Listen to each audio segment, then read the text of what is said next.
সাকিবের মামলা নিয়ে আসিফ নজরুলের পাল্টা প্রশ্ন। জাতীয় ক্রিকেট দলের অলরাউন্ডার সাকিব আল হাসানের বিরুদ্ধে হত্যা মামলা নিয়ে সংবাদ মাধ্যমে অনেক লেখালেখি হলেও জাতীয় ফুটবল দলের সাবেক অধিনায়ক আমিনুল হকের মামলার সময় দেশের সংবাদ মাধ্যম চুপ ছিল বলে মনে করেন আইন উপদেষ্টা আসিফ নজরুল।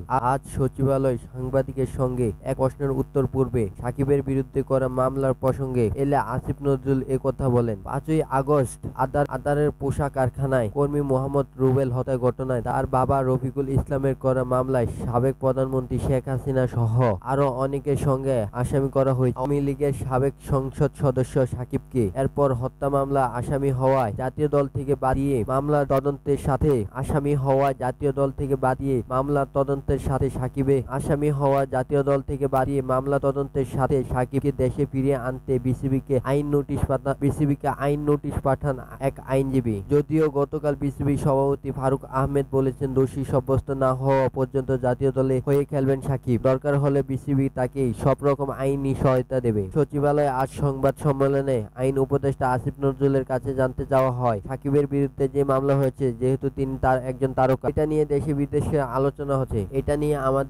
নিয়ে আপনাদের অবস্থান। এই প্রশ্নের উত্তর দিতে গিয়ে আসিফ নজরুল টেনে এনেছেন 2003 সালে সাবজয়ী জাতীয় দলের গোলরক্ষক সাবেক অধিনায়ক ও বিএনপির রাজনীতি সক্রিয় আমিনুলের প্রশংসা। মামলার বিষয়ে তিনি বললেন এটা তো আওয়ামী লীগের তো শুরু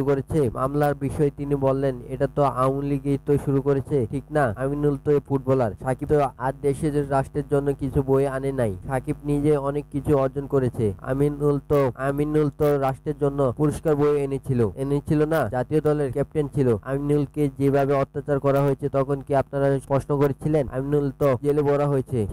সাকিবের বিরুদ্ধে জাস্ট মামলা হয়েছে। আমিনুলের বিরুদ্ধে মামলার সময় সংবাদ মাধ্যমে নীরব ভূমিকার কথা স্মরণ করিয়ে আইন উপদেষ্টা বলেন আমিনুলের যখন গ্রেপ্তার করা হয়েছে দিনের পর দিন জামিন দিচ্ছিল না। দিনের পর দিন আমি নিজেই শুধু কলাম লিখেছি, আপনাদের কাউকে লিখতে দেখি নাই। আপনাদের পত্রিকায় একটা জাতীয় দলের ফুটবলে বাংলাদেশের চ্যাম্পিয়ন হয়েছিল সাব গেমসে, তার ইতিতে চ্যাম্পিয়নশিপে গ্রেপ্তার করেছে, দিনের পর দিন জামিন রিজেক্ট করেছে। আমিনুলের মতন এই ভোগান্তি সাকিবের যাতে ভোগান্তি না হয় সেটা খেয়াল রাখা হবে, এরকম আশ্বাস দিয়েছেন আসিফ নজরুল। এটা পুলিশ প্রশাসনের ব্যাপার, আমরা যতটুকু বলার চেষ্টা করেছি। মামলা হওয়া বা এফআইআর হওয়া মানে তো গ্রেপ্তার না। আমাদের বিশ্বাস, আমাদের মনে স্বরাষ্ট্র মন্ত্রণালয় থেকে উদ্যোগ নেওয়া হবে যাতে কেউ অতি উৎসাহিত হয়ে গ্রেপ্তার না করতে যায়। আমি আশা করি সাকিব গ্রেপ্তার হবে না। আমি যতদূর তো জানি আমাদের পুলিশ প্রশাসন বাহিনীকে বলা আছে যে অবিশ্বাস্য কিছু হলে যতটা পারা যায় আইনের মধ্যে থেকে রিসেন্ট বজায় রাখা যায়।